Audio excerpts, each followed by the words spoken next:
Mais veloz que o trem-bala. Mais forte que o aço. Capaz de saltar sobre prédios com um simples pulo.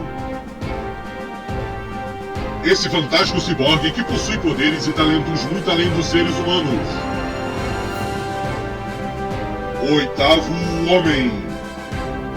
Em sua luta incessante pela verdade e justiça. Ele investiga os crimes usando a identidade secreta do detetive Azuma, assumindo um compromisso de lutar pelo bem da humanidade, sendo o defensor da lei e da ordem. O oitavo homem. Fala, nerds! Eu sou o Tio Shazam e nesse vídeo vamos conhecer o primeiro super-herói policial ciborgue a estrear um anime ou mangá japonês. Ele que serviu de influência para outros do gênero. Estou falando do primeiríssimo Oitavo Homem.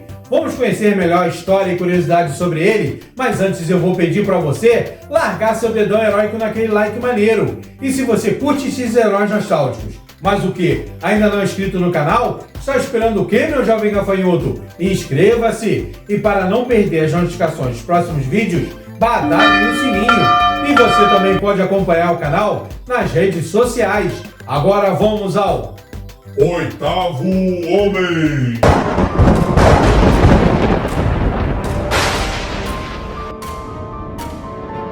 Eitomão, ou como ficou conhecido aqui no Brasil, o Oitavo Homem, surgiu nas páginas do mangá japonês em 1963, produzido por Jiro Kawata e Kazumasa Hirai, e rapidamente ele conquistou um grande sucesso, o que fez ele parar no mesmo ano nas telinhas e uma versão anime, produzido ainda em preto e branco, tendo um total de 56 episódios, com o último sendo exibido em dezembro de 1964. Já a versão mangá durou ainda um pouco mais, produzido até o ano de 1966. E em ambas as versões conta a história do policial detetive Yokoto, que ao cair em uma emboscada feita por um grupo de bandidos, acabou sendo morto. Então o corpo dele é levado ao laboratório, onde o brilhante cientista especialista em androides, Dr. Tani, que conhecendo a bondade do policial, realizou nele o experimento ao qual já havia falhado anteriormente 7 vezes. Porém, dessa vez, ao transferir a consciência do corpo sem vida do policial para um corpo cibernético, foi bem sucedido,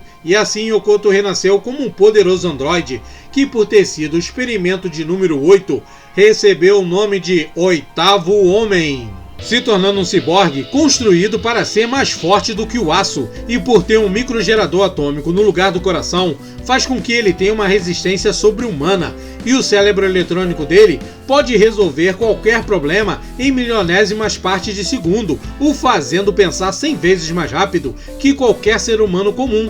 E por conta do potente acelerador equipado no corpo dele, pode se locomover a uma velocidade incrível, chegando à velocidade da luz. Já os aparelhos auditivos eletrônicos dele são tão potentes que podem captar ondas ultrassônicas, assim como escutar sons a longas distâncias. E os olhos foram equipados com um raio de infravermelho, o que lhe permite enxergar claramente no escuro. Além disso, só de pensar em um roxo, ele consegue facilmente alterar a própria forma, pois graças à sua pele plástica especial, ele pode se transformar em qualquer pessoa, facilitando assim um trabalho de investigação ou infiltração. E ele utiliza essa técnica assumindo a antiga aparência, mas agora com o nome de Hashino Azuma, sendo esta sua identidade secreta, e os únicos que sabem disso são o Dr. Tani, que é o cientista que o criou e continua o ajudando, e o chefe do departamento de polícia, o comandante Tanaka. Nem mesmo os amigos mais próximos sabem quem realmente ele é. E mesmo possuindo um coração cibernético, ele demonstrava que não era totalmente uma máquina e ainda possuía sentimentos. Então passou secretamente a procurar descobrir quem foram os responsáveis pela morte dele, enquanto lutava pela justiça, encarando todos os malfeitores que surgiam em seu caminho, e foram muitos os inimigos que ele enfrentou. Mas o maior arqui-inimigo dele foi o Dr. Night Demon, um cientista que se utilizava da tecnologia para impor o terror ao mundo, enquanto tentava capturar o Oitavo Homem no intuito de utilizar a tecnologia dele para fins maléficos. Mas no final do anime ele encarou um desafio muito maior, que para vencer teve que se aliar ao arqui-inimigo, pois um grupo de super-humanos muitíssimos poderosos e que pareciam ser invencíveis com planos de conquistar a humanidade os desafiaram. Então, juntos e com um pequeno upgrade no Oitavo Homem, os derrotaram. E apesar de ser muito poderoso, o Oitavo Homem não era indestrutível, sendo algumas vezes danificado em combate. Sorte que ele contava com o Dr. Tani para restaurá-lo. E ele ainda tinha um problema de ficar com a energia baixa, só que para isso ele utilizava cigarros de energia especiais, a qual sempre os levava no cinto, para quando preciso, ele dava uma tragada e logo revigorava todo o poder. Alguns podem achar que um super-herói fumante seja algo incorreto, porém isso, principalmente para a época, não se tinha a menor importância, e para falar a verdade, não foram muitos os episódios em que ele apareceu acendendo cigarro.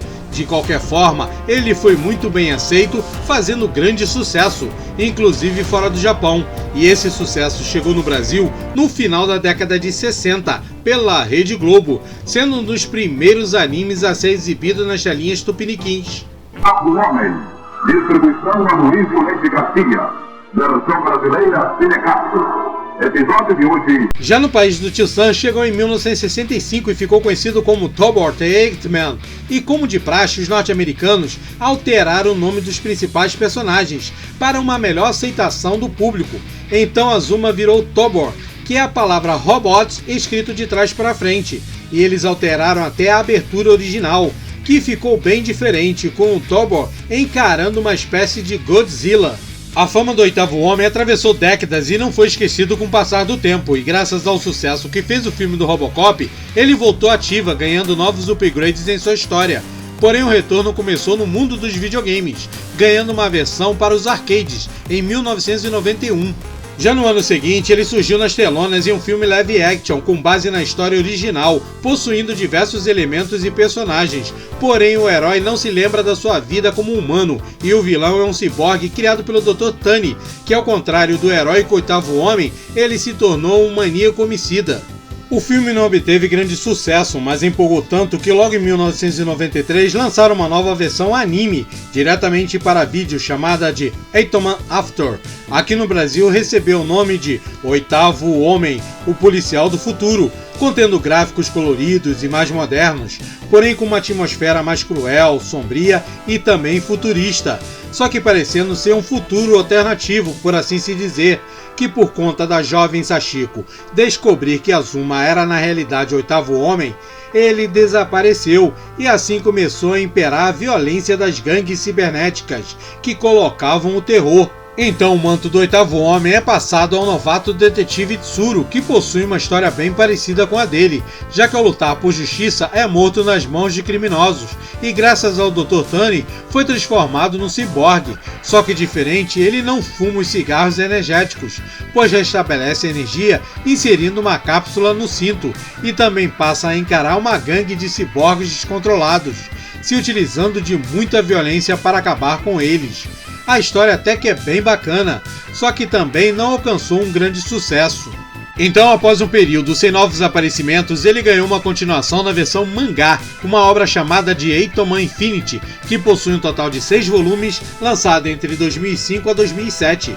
E há pouco tempo, também na versão mangá, finalmente chegou o crossover dele com o Cyborg 009, onde depois de anos de espera dos fãs, eles se enfrentaram e também uniram suas forças contra seus arques e inimigos clássicos, em uma série que veio a realizar o desejo nostálgico dos que esperavam ver esse encontro. Mas por ser considerado o primeiríssimo super-herói ciborgue policial a surgir no Japão, o Oitavo Homem se tornou um ícone da cultura pop e serviu de inspiração para o surgimento de diversos outros heróis que vieram depois dele, sendo referência para personagens que tiveram uma história bastante semelhante, como a do próprio Cyborg 009, os Kamen Riders, Giban, Metalder, o Homem-Máquina e até produções norte-americanas, como O Homem de 6 milhões de dólares e Robocop, o Policial do Futuro. Mas acredita-se que o Oitavo Homem havia sido inspirado em alguns heróis da DC Comics, como Batman, que além de ser um detetive sagaz, ainda luta contra os vilões, e por conta da velocidade incrível dele, não há como não compará-lo ao Flash. Porém é do Super-Homem que conseguimos perceber onde mais tem influência. Isso é perceptível logo na abertura da série do Oitavo Homem, onde há algumas dicas das referências dele ao Homem de Aço. O Homem de Aço, Super-Homem. Oitavo Homem, sem dúvida, é um herói que conquistou gerações com sua história. E eu espero que você aproveite para conhecer a história e curiosidade de outro herói nostálgico, assistindo aos demais vídeos do canal. Até o próximo e fui!